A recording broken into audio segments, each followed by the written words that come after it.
Is inflation a certainty? A very interesting article by this guy named Adam Sharp. I've never heard of old Adam here, but I'm very fond of his article. I disagree with it to some degree. I thought it was well written, and I actually think it's one of those. It's an interesting article that I want to tackle here for just a second. So let's go into this. And I can't remember who sent this to me, but I've been wanting to read this for a while because I think there's a lot of great data in here, and again, some of which I disagree. But just because I disagree in some regard with old Adam doesn't mean I discount everything he has to say, and doesn't mean we should punch each other in the face either. All right, because he admits no one knows what's happening. Who is this guy? I'm not even sure. Who is Adam Sharp? Let's take a look. I don't know who it is, but looks like a young guy. Founder of earlyinvesting.com, a new e-letter focused on equity crowdfunding. He's an active investor in more than 50 startups, a former financial advisor. He has extensive experience with internet marketing and financial. Okay, so he's basically I don't know. I mean, he's built a couple websites. That's fine. All right, so which I tell you, you might discount him because he looks young and obviously he's got a different perspective. I actually like this guy's article. I'm pleasantly surprised by him. So he talks about things looking pretty grim in the economy. Okay, we all know that. For the past few decades, much of the world has depended on increasing ever debt to keep growing.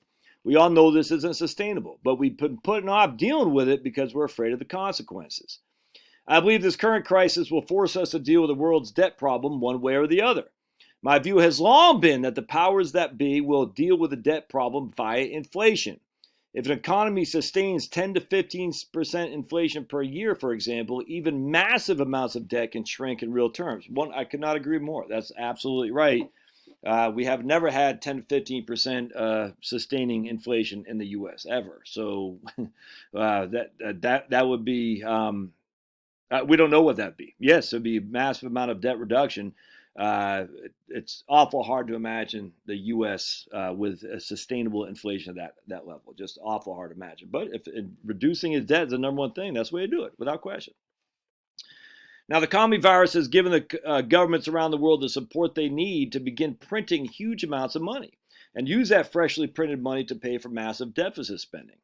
It's become clear that over the coming years, the U.S. and many other governments around the world will print unprecedented amounts of money. And I continue to believe that this will soon result in inflation. So there he is. This will soon result in sustained inflation. Sustained inflation, even worse. And those who warn about impending deflationary crash ignore the fact that central banks and governments will go to incredible lengths to prevent this from happening. If the ongoing monetary madness somehow doesn't lead to inflation, I suspect the Federal Reserve and the government will do whatever they can to trigger it. Inflation is an easier solution compared with the alternatives, which are raising taxes dramatically and slashing spending. It's the path of least resistance. And here's what he wrote back in October. I bet the Fed will do just about anything to make inflation happen. It might give out 25,000 checks every year to every citizen, or fund huge project developments with newly printed money. Historically, inflation is how governments tend to deal with payable debt. After World War II, the U.S. public held a record amount of debt, 108% of GDP. Economists from Dartmouth and University of California explain how we got the debt down to a more manageable level. The 1946, the debt ratio was 108%. Inflation reduced this by about 40% within a decade. This is a story we see over and over again. After World War I, World War II, and Vietnam War, we had periods of high inflation. Today, we've been at war for almost 20 years. So the question that comes to my mind is that true? Hey, a couple things come to my mind. If it's so easy to get inflation, Japan would have inflation. They don't. They don't have inflation. All right, so the Fed cannot trigger inflation just because the Fed wants to trigger inflation. I think people are missing this. I'm 100% convinced that people don't get what is the difference between a stimulus and a filling of a huge hole. I mean, a stimulus is there's no gap, there's no Grand Canyon, and you're adding to it, which is inflationary. But there's this huge hole and productivity and just the unemployment numbers and stuff, and this stupid stimulus, which is better than nothing, but it's a drop in the bucket compared to the massive amount of economic damage. The hole is this big, and you just put a little bit in there. That is not stimulus. That's not inflationary. I mean, I'm stunned how many people don't get this. All right. But anyway, let's even go back to what these economists said. So they said inflation reduced this amount by 40% within a decade. We had periods of high inflation, says old Adam here. Well, let's take a gander, shall we? We're going to look at inflation, historical inflation after 1946. Here's inflation. We're going to go to 1946. We had 8.3, 14, and 8. All right, so from after 1946, we had 14% in 1947, 8% in 1948. Then we had negative inflation, deflation, 1.26 in 1950, 7.88 in 1951, 1.92, 0.75, 0.75, negative 1.49, and 3.3 and 2.85. 0.69, 1.72. That is not high inflation. It's just not. That's silly to even say. We had a couple of years. That's certainly not high inflation. So inflation in of itself did not reduce the debt to GDP. It did not. It did not reduce. It didn't reduce the debt. I mean, my goodness, this idea that inflation reduced the debt, it did not at all. Growth is what increases the GDP relative to debt. It's nuts to me. That's why Newt Gingrich, Dick Cheney said in a growing economy,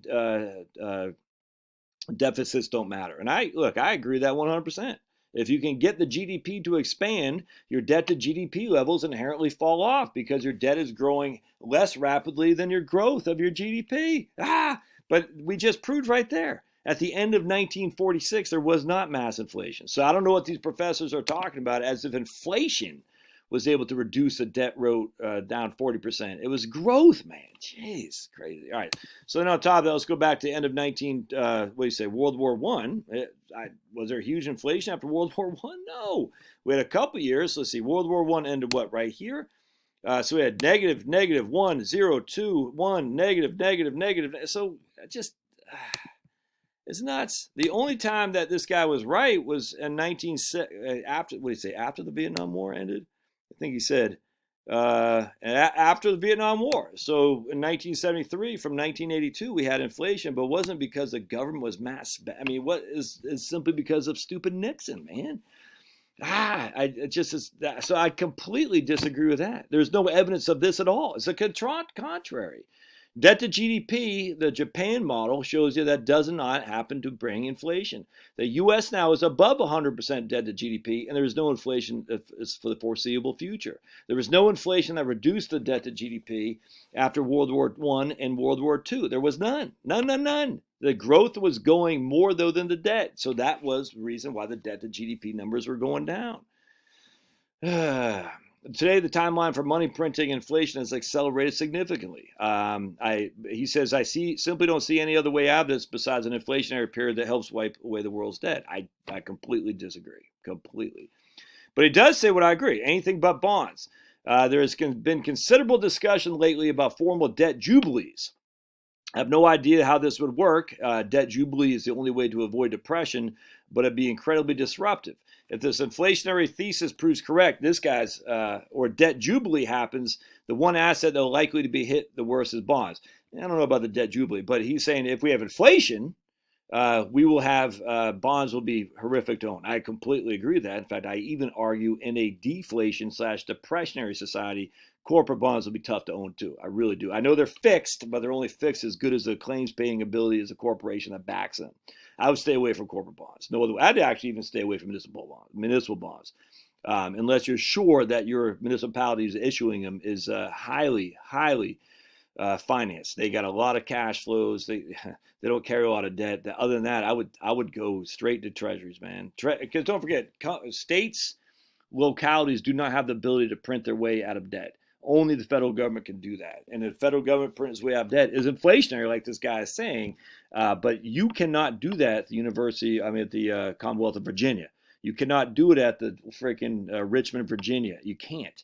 All right, they cannot print their way out of debt. All they can do is continue to refinance older debt like Chicago's doing. At some point, that gravy train is going to stop. So I wouldn't touch any municipal bonds. I would just go straight to the horse's mouth, which is government debt, for sure, if I was going to buy bonds at all. His guy says, I believe gold is the best of the safe haven assets for the foreseeable future.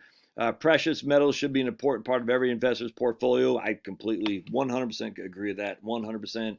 Over the long run, high-quality stocks should do relatively well However, I still think we'll get a chance to buy more stocks significantly lower than today's prices. What's high quality? I don't know.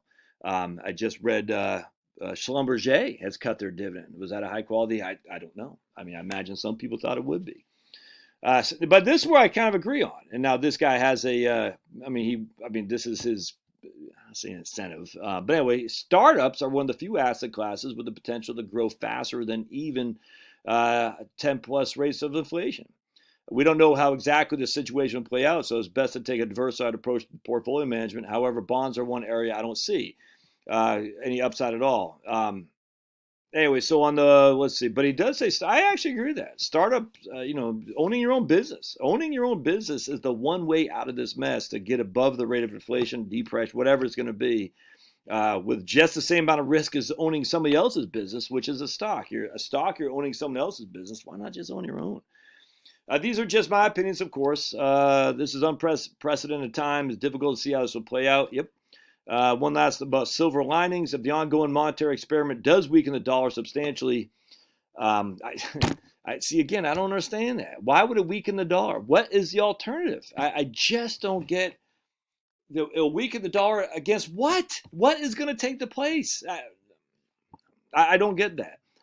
But if it does weaken the dollar substantially, it could lead to resurgence in U.S. manufacturing exports because the dollar is so strong versus other currencies today. It makes domestic manufacturing non-competitive with foreign markets. I completely agree with that. But I think to throw around the idea a weakened U.S. dollar, well, what would not? I've yet to hear an alternative. It's not China. It's not the euro. It's not Bitcoin. I don't get it, man. Gold would be the only thing, and okay, but okay. I guess you could make that argument. I don't believe it, but when I hear an alternative to the weakened dollar other than gold, wake me up because I've always asked, what's the alternative? What's the alternative? What's the alternative? They'll say crypto. No. They'll say China. No. They'll say euro. No. And they might say gold. I say, yeah, but I mean, maybe. I highly suspect it won't be. So it's the USA or bust, man. USA in your face, Canada. But pretty good article. I think he's wrong, and I think he's right at the same time. It's okay to be wrong and right. Of course, who knows? He might be right. I don't think so. All right, we'll see you.